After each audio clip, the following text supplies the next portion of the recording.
Stem cells are used in medical research and treatments.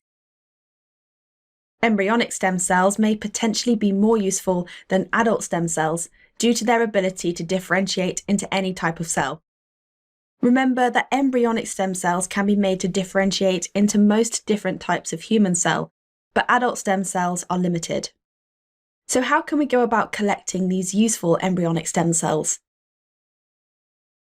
Embryonic stem cells can be collected from the umbilical cord after birth. They can also be collected from fertilised ova left over from in vitro fertilisation, or IVF. The pink squiggle in this diagram is the umbilical cord. This is what connects a growing baby to its mother while it's in the womb and allows it to get the nutrients it needs to develop. The diagram on the right-hand side here shows what happens during in vitro fertilisation, or IVF. This is a medical fertility treatment in which eggs are fertilised outside of the body and then placed back into a person's uterus to develop. Some eggs from this treatment are unused, and so we can use them as a source of stem cells.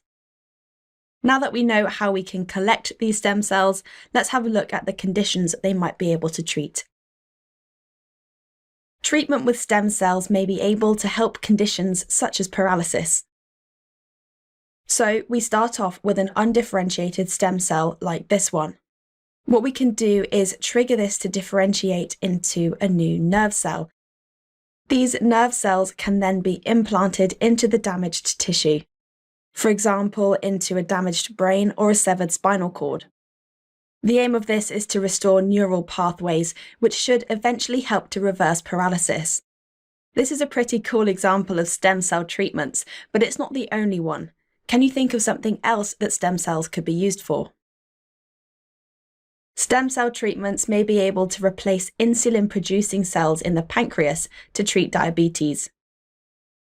So, like in the last example, we could trigger a stem cell to differentiate into a different type of cell, in this case, a pancreatic cell.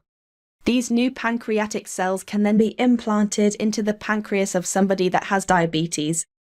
In the exam, you could be asked to evaluate the uses of stem cells in research and medical treatments, so you should know some uses and benefits. Thanks for watching.